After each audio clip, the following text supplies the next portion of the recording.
त भिड कति भिड छ माछाभौडीमा जुन देशी लाइनमा चाहिँ तपाईँको हिजोदेखि आन्दोलन कार्य जारी छ। जुन यस देशी लाइनमा चाहिँ तपाईँको व्यवसाय कर्मीहरूले चाहिँ उहाँहरूको गाडीलाई चाहिँ ओहोरदोहोर भान्चोकबाट पनि माछाभौडी आउनु पर्यो र माछाभौडी पनि भानुचोक जानु पर्यो भन्ने उहाँहरूको मागलाई मध्यनजर गरी अहिले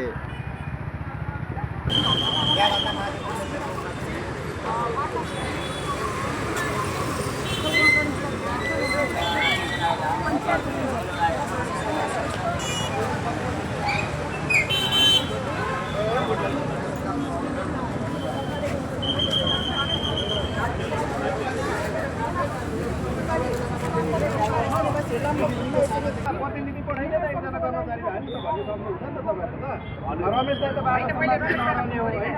तपाईँ त यी हुँदाहुँदै हाम्रो सम्पूर्ण कुरा थाहा हुँदाहुँदै यसो नगर्नुहोस् है।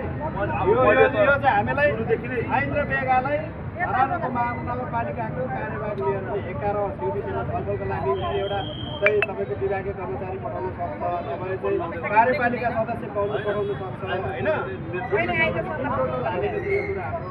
यो मेरो माग समग्र टिमले यो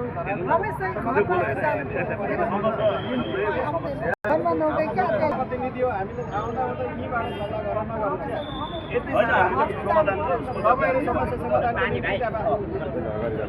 त्यसो गरौँ। हामी तपाईँहरूको उहाँबाट पठाउँछ एकजना कर्मचारी र कर्मचारी पठायो भने हामी मान्ने। हजुरहरूलाई चाहिँ अब हाम्रो सबैले मेयर साहब होइन, मेयर साहबसँग व्यक्तिगत हिसाबले तपाईँ जतिको निकटतिर पुग्छ सबैको छ। तर यो त तपाईँको सामाजिक चाहिँ एउटा मुभमेन्टमा गयो होइन। यो चाहिँ तपाईँ सम्बन्धित एउटा संस्थागत रूपमा चाहिँ गइसक्यो।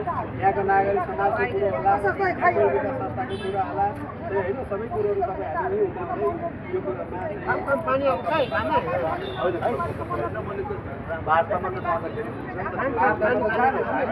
अब हिजोको दिनमा हामी रमेश दाइले 5 मिनट बसेर ती समाचार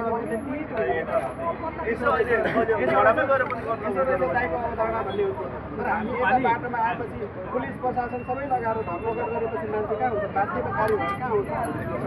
पुलिस प्रशासन लगाएर हिजो सशस्त्र प्रहरीको बलको जनपद प्रहरीको 50-60 जनाको टिम लगाएर हामीले त धरपकड गरेर यहाँबाट खेदाउनलाई दुनियाँ गरेपछि नगर प्रहरी आएपछि त हामी त सक्यौँ नि त। हिजोको दिन तपाईँ आएर 10 मिनट यहाँ गफ गरेको, यहाँ बस्दै गर्दा 10 मिनट गफ गरेको भए चाहिँ यहाँको वडा अध्यक्ष त्यो यहीँ हुनुहुन्थ्यो, हामी यहाँ पलेटी मारेको छ यहीँ 5 मिनट गफ गरिदिएको कुरो सकिन्थ्यो नि होइन र। तर यो कुरोमा चाहिँ उहाँहरूले आफैले यो भनेको केही पनि होइन, यी साथीहरूको माग भनेको चाहिँ छैन, यो समाजप्रति छैन भन्ने हिसाबले उहाँहरूले समग्र यस्तो सबै यहाँको स्थानीयवासी र यहाँको व्यवसायलाई पर्न गएको मार्काको विषयमा चाहिँ छलफल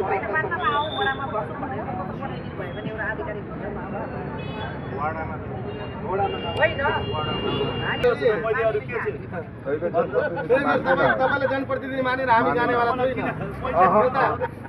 तपाईँले व्यापारी हिसाबले हाम्रो सपोर्ट गर्नुपर्ने हो। सपोर्ट गर्दै